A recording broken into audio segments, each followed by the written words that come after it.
It began as a routine patrol, a standard observation post set up deep in a quiet Afghan valley, the kind of mission that rarely made headlines or even stirred attention beyond a field commander's map. 7 Marines were assigned to OP Raven, a temporary ridge outpost overlooking terrain that had seen no recorded enemy contact in nearly 2 months. Intelligence suggested low risk, minimal enemy presence, likely nothing more than shepherds and seasonal movement. They brought enough supplies for 72 hours. They expected to observe, report, rotate out. Instead, they were surrounded. The first shots came at night, deliberate, coordinated, and far too disciplined to be tribal skirmishers or rogue cells. Within hours, the Marines were pinned down, communications severed, reinforcements cut off. Then came the full force. An estimated 200 insurgents, armed with mortars, machine guns, and the kind of planning reserved for high-value targets. The outpost was never meant to hold. It had no heavy weapons, no defensive depth, and no air support. But the Marines didn't run. They formed a circle of fire and held the ridge for nearly 27 straight hours. They rotated through blood, through exhaustion, through ammunition stripped from fallen enemies. They fought until their weapons overheated, until their hands bled, until their bodies gave out. 2 were killed in the first wave. The rest refused to fall. The official after-action report labeled it unexpected resistance. There were no cameras, no citations, no press, just a broken ridge, scorched stone, and the memory of 7 men who stood against impossible odds and never gave up ground. This is the story they buried under silence. The battle no one remembers, because everyone was supposed to die. They arrived just after dawn, the sun creeping low over the jagged ridgelines of northeastern Afghanistan, casting long shadows across a valley that had swallowed empires and men alike. The convoy rolled in quietly, tires crunching over loose rock. 7 Marines packed into 2 MRAPs outfitted more for speed than security. Their mission was simple on paper: occupy, observe, report.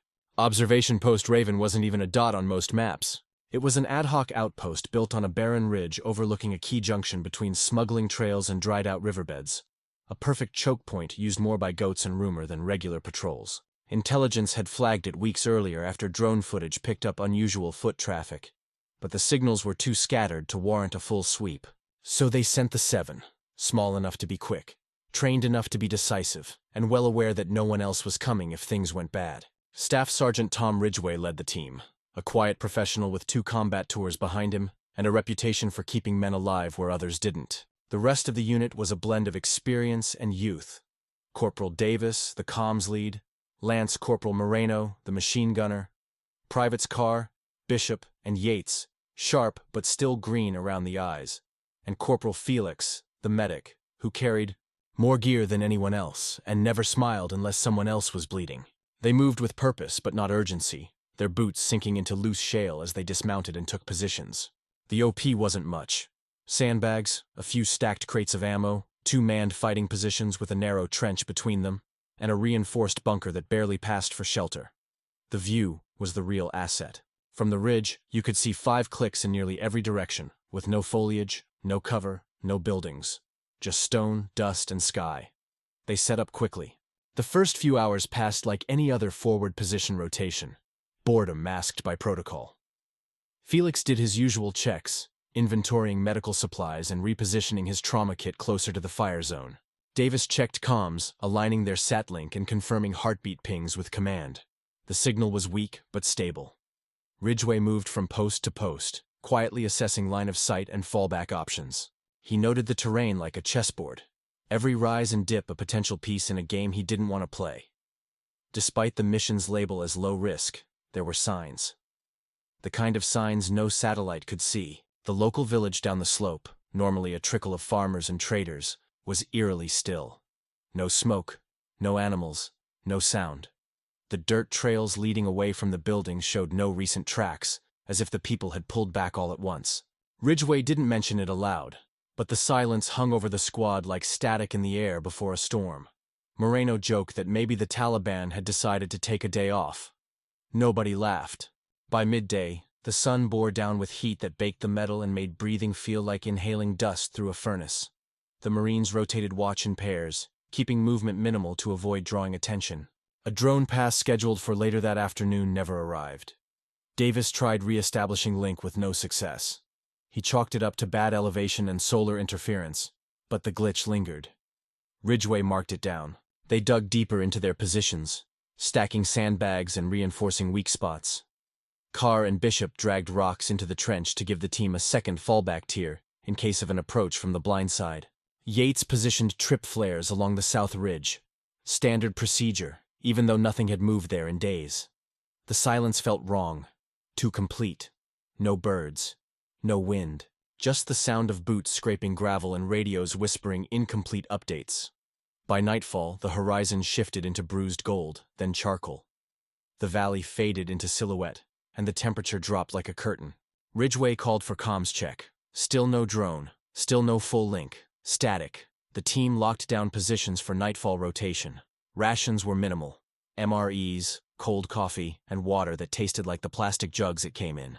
Davis monitored the radio while the others rested in shifts, stripped to undershirts beneath flak to dry out the day's sweat. At 2200, Yates reported movement in the far ridge. Just a flicker, a shadow, maybe a reflection. Moreno scanned it with night optics. Nothing. Just a shimmer of heat. Ridgway told them to log it and stay alert. He knew better than to ignore the kinds of things that disappeared when you looked straight at them.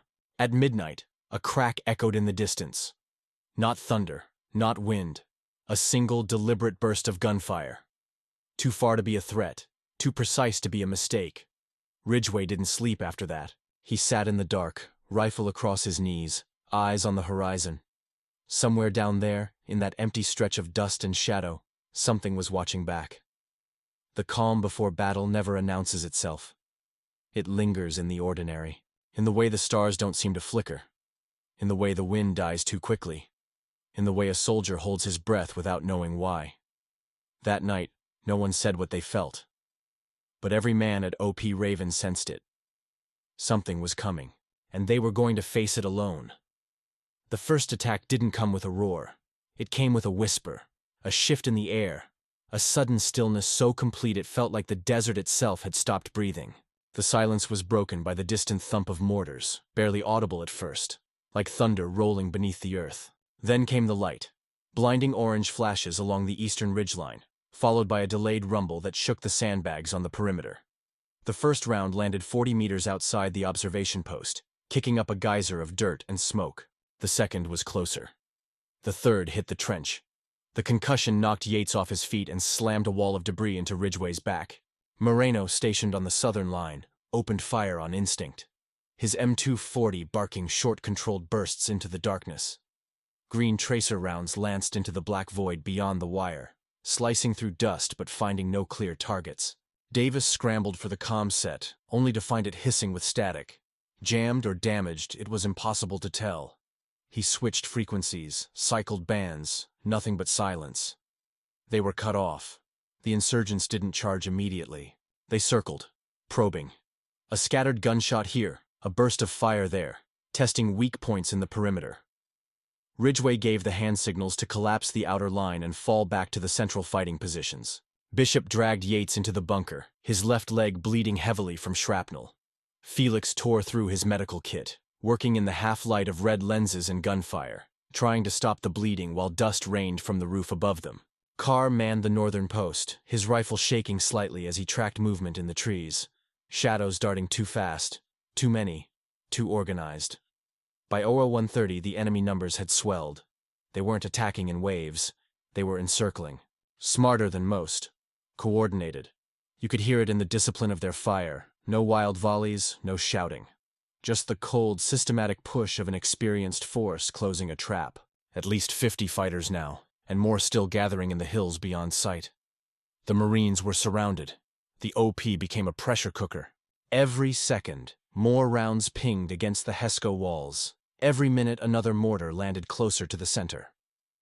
Ridgway moved low between positions, issuing orders, checking men, reinforcing the line with calm precision. He didn't yell. He didn't panic. He anchored the center with presence alone. His shoulder was already bruised from the blast, his knuckles bleeding from dragging sandbags, but he didn't stop moving. At 0210, the first direct assault came. A group of 20 insurgents broke from the southern rocks, charging low under the cover of suppressive fire. They reached the wire in seconds. Moreno let loose with the M240, sweeping the front with fire that tore through the first 4 attackers before his barrel began to overheat. The rest fell flat and returned fire, pinning him as they advanced. Ridgway and Carr joined the defense, firing from cover, coordinated and sharp. Felix, hearing the change in rhythm, dropped his bandages and grabbed a rifle, covering the flank. It was brutal, close, and fast. The last attacker breached the outer wire, threw a grenade, and was cut down mid-motion. The grenade landed just short of the trench wall, detonating in a concussive blast that collapsed the left side of the bunker and sent shrapnel ripping through the entrance. Davis was hit in the back and shoulder. Bishop took a piece of metal across the face, his cheekbone shattered. Both went down, but neither stopped firing. They repelled the breach, but the line was thinner now. 6 men still standing. Ammo dwindling, communications completely dark. They rationed the remaining mags, each Marine now holding 2, maybe 3 if lucky. The resupply crate had been hit during the barrage, its contents scorched and buried. No more grenades, no more flares, only bullets, blades, and grit. By 0300, the air was thick with smoke and dust. Vision blurred. The heat from the burning sandbags created a mirage effect, distorting the view downrange. The insurgents didn't let up. Another 40, maybe 50, pressed in from the north and east, surrounding the ridge entirely. There was no retreat, no fallback, just defense in place. Ridgway ordered the outer fighting position abandoned. They collapsed into a tighter ring around the bunker's remains, forcing the enemy to fight at closer quarters if they wanted to break through. Carr laid out what little was left of the claymores. Moreno rigged a tripwire with a damaged MRE heater and a block of C4 salvaged from the original entry cache. It wasn't standard, it wasn't clean, but it was all they had. Hour by hour they held. Hand by hand they fought. Every attack came closer. Every second cost more. By 0500, the first sign of light began to bleed over the horizon, casting long orange streaks over the smoking battlefield. Ridgway crawled to the eastern wall, blood trailing behind him, and peered through his scope. What he saw chilled him. More were coming. At least another 100 moving through the valley brush. Reinforcements. Civilians or fighters. It didn't matter. They were armed, organized, coordinated. This was no random attack. This was a siege, and the 7 men on the ridge were being erased. The sun crested the ridge behind them, painting the valley floor in light too harsh to feel warm. It exposed everything. The ruined sandbags, the fractured bunker, the blood pooling in the trench, the broken radios, the cracked helmets, and the thin line of men who were no longer fighting a battle but surviving one. Ridgway stared through the haze of smoke that clung to the perimeter, watching insurgents in the distance reset their positions, move in disciplined formations, and reload with care. This wasn't chaos. This was deliberate. Coordinated. They weren't in a firefight anymore. They were under siege. By 0600, the Marines were officially cut off. No air cover, no comms, no reinforcements. The static that Davis had fought through all night gave way to total silence. The kind of deadline that meant not just interference, but destruction. Either the relay was down, or the frequencies were jammed by someone who knew what they were doing. Either way, they were on their own. Ammo was nearly gone. Each man had less than a single mag. The resupply cache was ash. Every belt-fed weapon had already run through its chain. Moreno's M240 sat useless beside him, barrel warped and blackened from overheating. Carr's rifle had a cracked bolt. Felix had patched 3 wounds since midnight and had nothing left but gauze and his last tourniquet. They pulled every weapon off the fallen. Sidearms, knives, anything that could be turned into a final defense. Every bullet counted. Every second dragged. Yates was slipping. The blood loss had caught up with him. His leg, shattered by the mortar, was turning pale, the bandages soaked through 3 layers deep. Bishop had stopped speaking. The hit to his face had broken more than bone. He stared blankly at the sandbags, rifle across his lap, only reacting when gunfire cracked nearby. Ridgway knew the signs. Combat fatigue was setting in, not fear, something deeper, a mental shutdown, a mind preparing to go silent before the body followed. The insurgents probed again just after 0700. A wave from the north, masked by smoke, designed not to break the line but to see who still had the will to return fire. Ridgway, Moreno, and Carr answered. Short bursts only, conserving what little ammunition they had. 2 attackers dropped. The others retreated. It was a test, and the defenders had failed it. They didn't pursue. They didn't call out. They stayed low and still, ghosts under a collapsed wall. Ridgway called the men in closer, repositioning what was left of their strength into a tighter defensive ring inside the remains of the observation post. They dug into the dirt with bloody hands, building cover from rocks and rags, turning trash into barricades. They marked approach lanes with smoke-damaged optics, using mirrors and shattered scopes to track movement beyond the hill. No one had slept. No one had eaten. There was no time. By mid-morning, the valley around them shifted again. The insurgents no longer moved like fighters. They moved like predators. Slow, cautious, efficient. Ridgway counted at least 150 now. They weren't just attacking. They were studying, waiting for collapse. This was no local cell. This was a combined force, brought together with a plan. And the plan was working. Carr went down next. A sniper round caught him in the neck during a quick peek over the wall. He dropped without sound, blood soaking the dust. Moreno pulled him back, screaming for Felix, but it was too late. One shot. One man gone. Now 5 remained. They didn't move him. There was no time. At noon, the heat returned, thick and punishing. The wounded moaned softly, dry mouths cracking with every breath.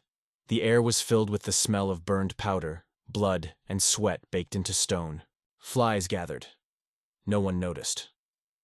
Ridgway focused on the ridge to the east, where the next wave would come from. His eyes were sunken now, face streaked with soot and blood.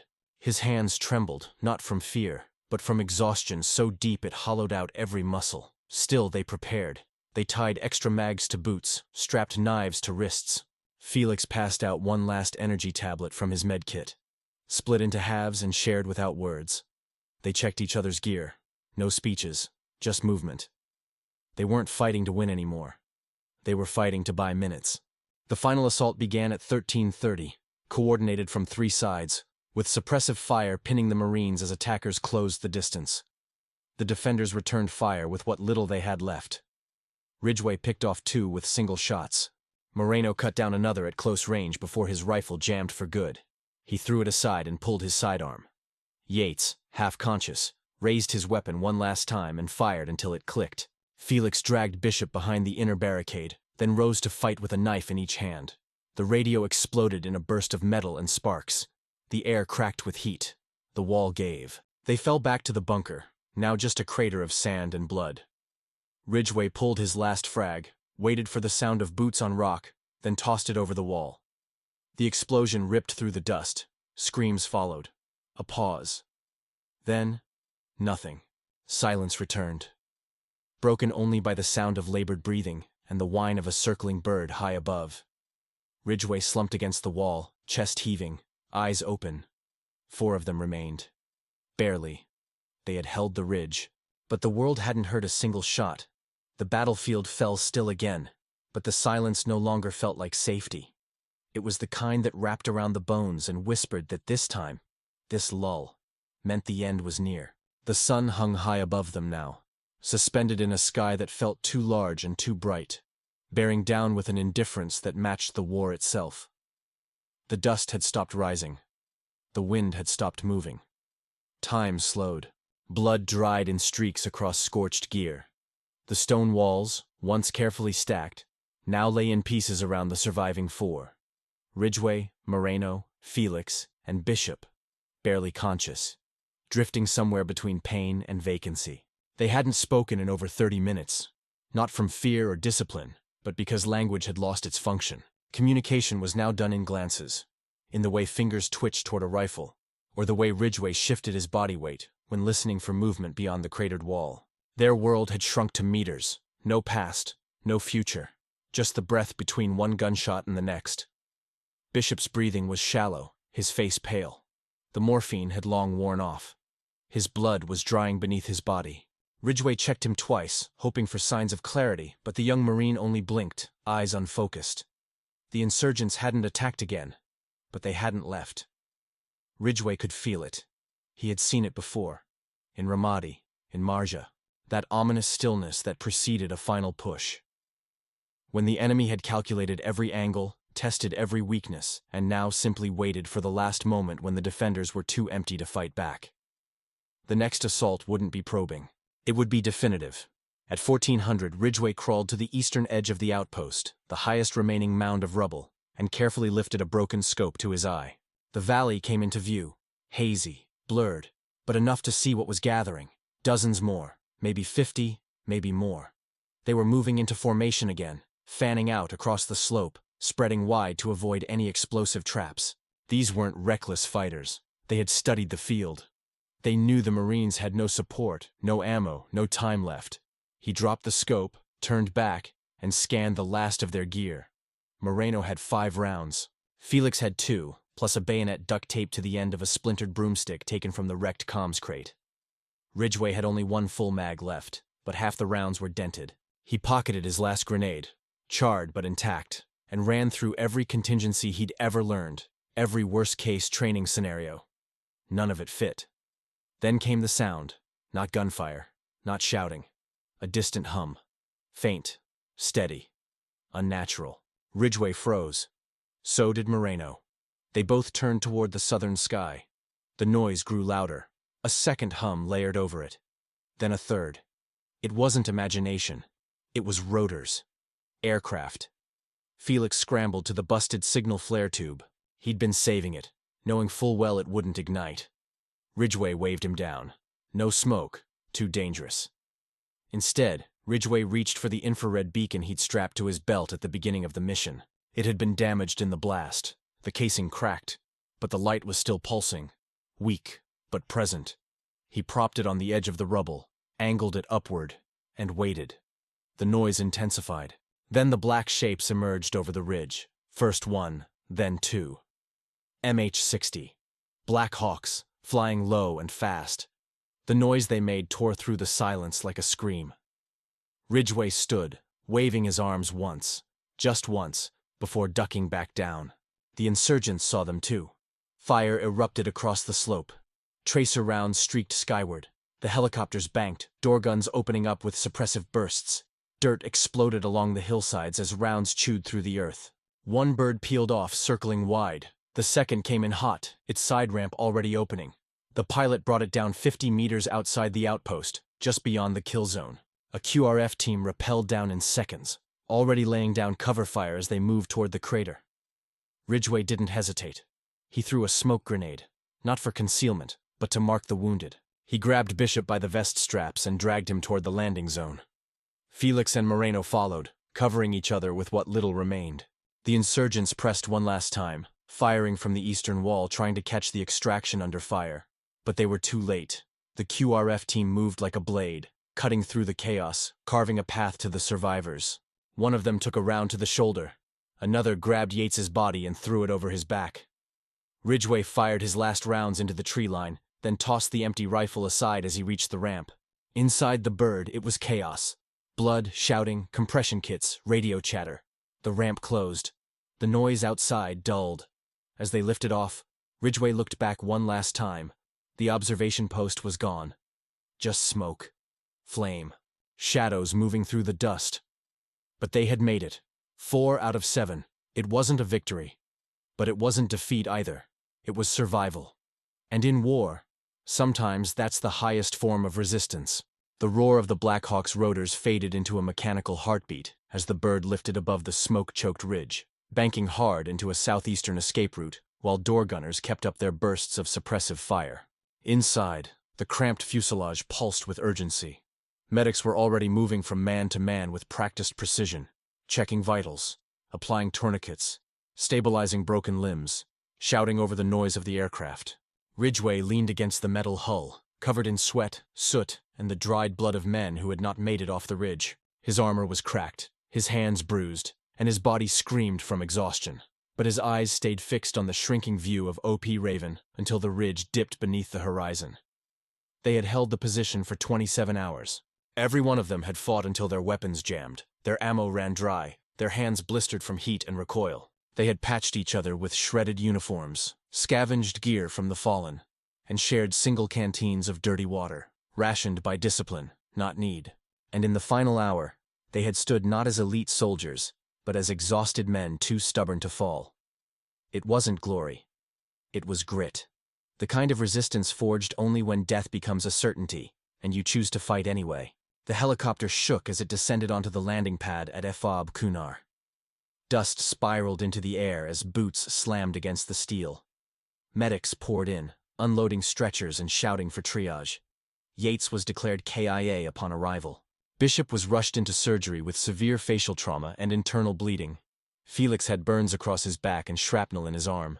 Moreno couldn't hear out of his left ear and walked with a limp that would never fully go away. Ridgway refused treatment at first. He stood at the edge of the pad, rifle slung across his shoulder, staring up at the sky as the bird that saved them lifted off again without ceremony. Inside the medical tent, the atmosphere was surreal. The fluorescent lights glared against white sheets stained in crimson. IVs hung like vines from aluminum poles. The remaining Marines were separated, cleaned, evaluated, interviewed, all in a matter of hours. Command wanted details, times, head counts, weapons used, enemy composition. Ridgway gave them what he could, but the numbers didn't add up neatly.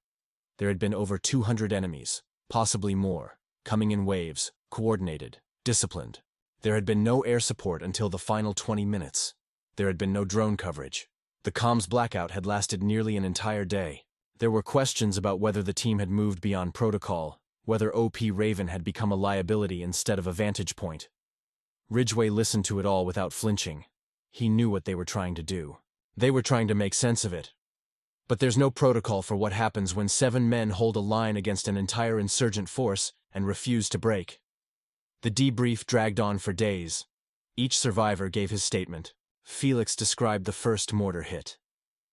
Moreno recalled how Carr had fought until his last magazine. Bishop, post-surgery, spoke briefly about the sniper round that took Carr down, then went silent. Ridgway spoke the longest, but not about tactics. He spoke about discipline, about how his men kept their heads, how they rotated firing positions under fire, how they didn't run, didn't panic, didn't leave the wounded behind. He spoke about the hours between attacks when they could have broken, but didn't. He mentioned how they shared water with the unconscious, and how they memorized the names of the dead so none of them would be forgotten. And when it was all done, they were told to rest. But there was no rest, just stillness. Just the weight that comes after blood and steel have done their work and the mind is left to count the cost. No one came to pin medals on their chests. There were no press releases, no cameras. The entire operation was filed under engagement with irregular force. Official body count, inconclusive. Casualty report, classified. Ridgway received a commendation letter, folded and unsigned. Moreno was recommended for a Bronze Star, but it was downgraded in review. Felix was offered a medical discharge.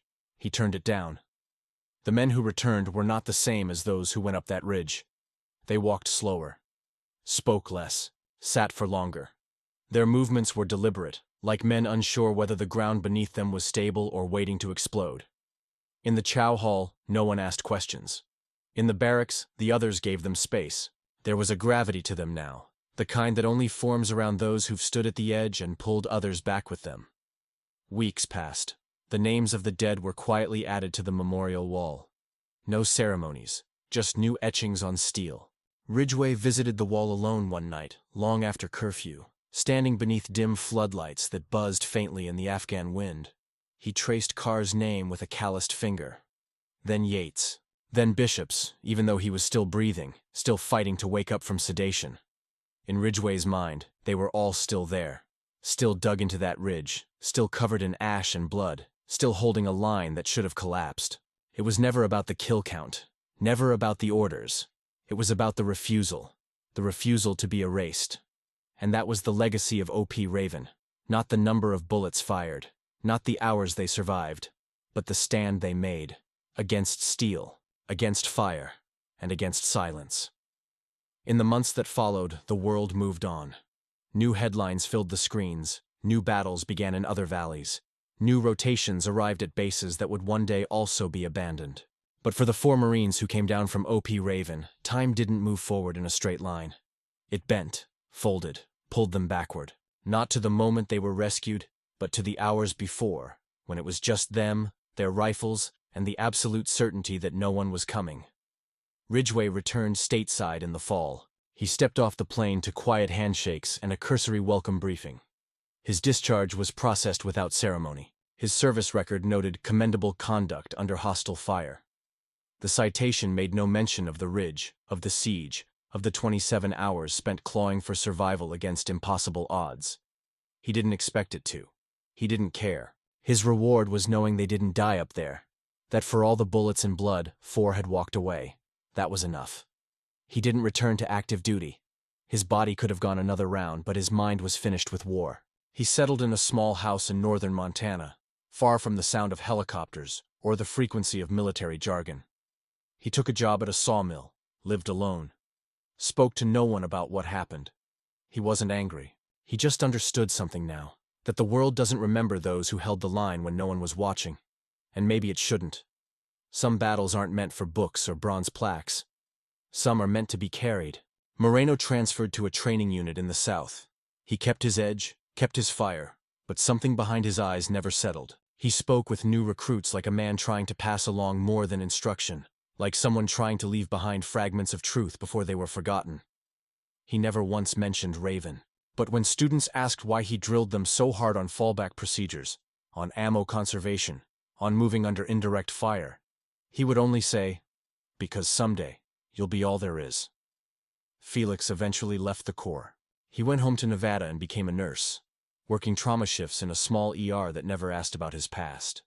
He never talked about what he saw, never explained why he always carried extra gauze in his back pocket, or why he refused to leave any patient alone in a room, even for a minute. He kept a photo of the team in his desk, folded behind a blood pressure chart, so no one would see it unless they needed to.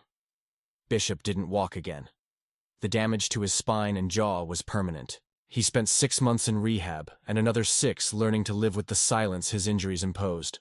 He couldn't speak without a device, couldn't eat without help. But his eyes still burned with the same focus they had on that ridge. He communicated through letters mostly, sent to Ridgway, to Moreno, to Felix. Short ones, simple lines. The last one Ridgway received said only this: "I still see them. I hope they see us." No one wrote the story. No reporter dug up the records. No memorial was built. The file marked O.P. Raven sat in a classified folder at a Pentagon desk, redacted, buried, forgotten. The engagement was listed as a skirmish. No major losses. No extraordinary heroism noted. Just 7 men, of which 4 returned. But those who were there, those 4, carried the memory in everything they did. Ridgway woke at 0300 every night, without alarm, without fail. Moreno never stood with his back to a door. Felix never let a wound go untreated, no matter how small. Bishop blinked twice each time someone asked if he wanted to hear music. None of them needed to talk about it. They knew. They remembered. Every year, on the anniversary, Ridgway drove into the hills near his home. He'd hike alone to a granite bluff that overlooked the forest and sit until the sun went down. No phone, no gear, just him and the wind. He'd take out a small notebook, open to a page with 7 names. He'd run his finger under each one, mouth the words, and close it. Then he'd stay until the stars came out. The air turned cold, and the silence returned. Because silence is what the war leaves you. Not just the absence of noise, but the weight of everything you've seen, everything you've done, and everything you've chosen to carry instead of bury. In the silence, there were no commands, no screams, no explosions, just memory. And memory for them was more than enough. Because that's what Raven became. Not a place, not a battle, but a memory etched into the skin of 4 men who refused to break when the world abandoned them. And in that silence they still stood.